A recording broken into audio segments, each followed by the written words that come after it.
Good afternoon. I'm joined here today by Somerville Police Chief Dave Fallon, Somerville Mayor Joseph Curtatone, the President of the City Council, Katiana Ballantyne, Deputy Chief Stanford, Detective Jones, Detective Pooley, Sergeant Perrone, Meredith Willis from the Crime Analysis Section of the Somerville Police Department, as well as Terrence Kiernan from my office. And we'll make all those names available to you afterwards. We are here this afternoon to announce that earlier today, Edward Clark, age 55, of Norwood, has been arrested and charged with leaving the scene of an accident causing death in connection with the fatal hit and run that occurred on Powder House Boulevard in Somerville on February 8th. Our preliminary, and it is very preliminary investigation, suggests that at approximately 7:16 p.m. on Friday night, Clark was operating a 2003 black Ford F-150 pickup. He was traveling eastbound on Powder House Boulevard when he allegedly struck two women in the crosswalk at the intersection of Powder House Boulevard and Hardin Road before fleeing the scene. Somerville police responded and both women were transported to area hospitals. Allison Donovan, age 40, of Somerville, was taken to Mount Auburn Hospital and pronounced dead. The other victim was treated and released. Following that crash, investigators have worked throughout the week with our community partners to locate several images recorded immediately following the crash of what were believed to be the suspect vehicle in the area of Powder House Boulevard, Curtis Street, and University Avenue. As you can see behind me, the two images that are depicted here, those were recovered from surveillance cameras operated by Tufts University.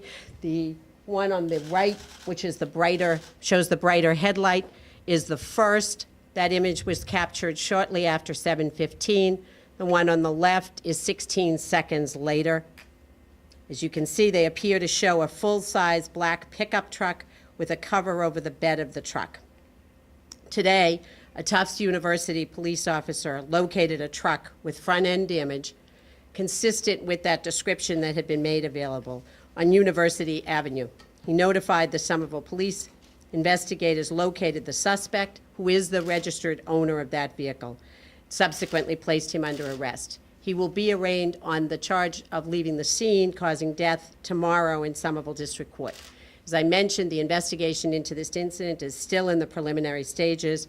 The full details of the facts and circumstances of the crash have not yet been completed, and that there is a likelihood that there will be additional charges at the completion of that investigation. And I turn the matter over to Captain Ward, who will speak a little bit about the police department's role.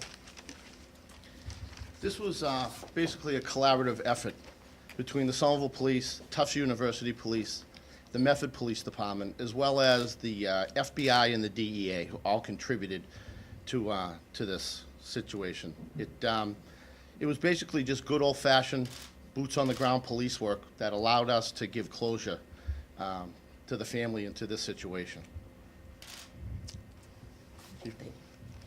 Mayor Curtatone, who's had an opportunity, as you know, Ms. Donovan's funeral was this afternoon. Mayor Curtatone's had an opportunity to interact with the police, with the family, as well as with the residents of the community. Thank you, Madam District Attorney. First, on behalf of my colleague, the President of the City Council, Katiana Ballantyne, and the City of Somerville, to the Donovan family, we want to express our deepest sympathies and condolences again.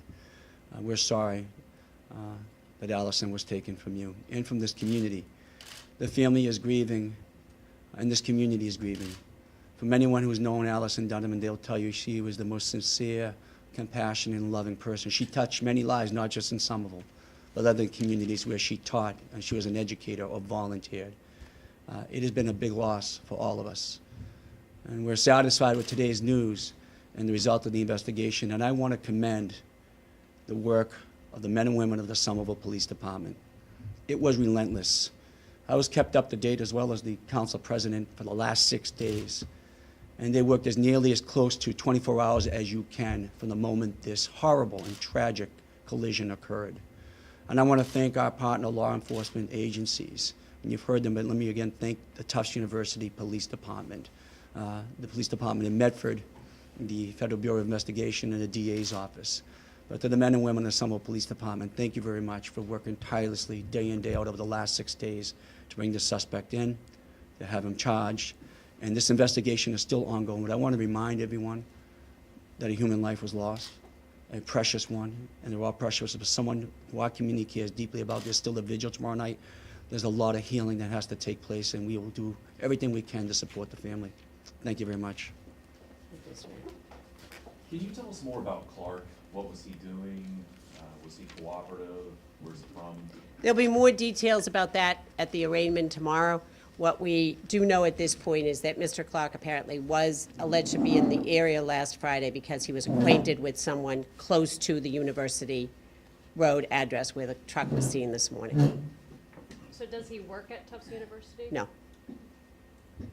Was it an employee or the Tufts University Police Department that knows? A Tufts University officer. And where's that truck now? That truck is impounded right now. There'll be crime scene analysis done on the truck. Thank you. Real quick, Mayor, when you talked to the Donovan family, did you let them know about this arrest? I spoke to them at the wake yesterday along with Chief Fallon, but I believe they've been notified of today's events and that arrest has been made. Thank you.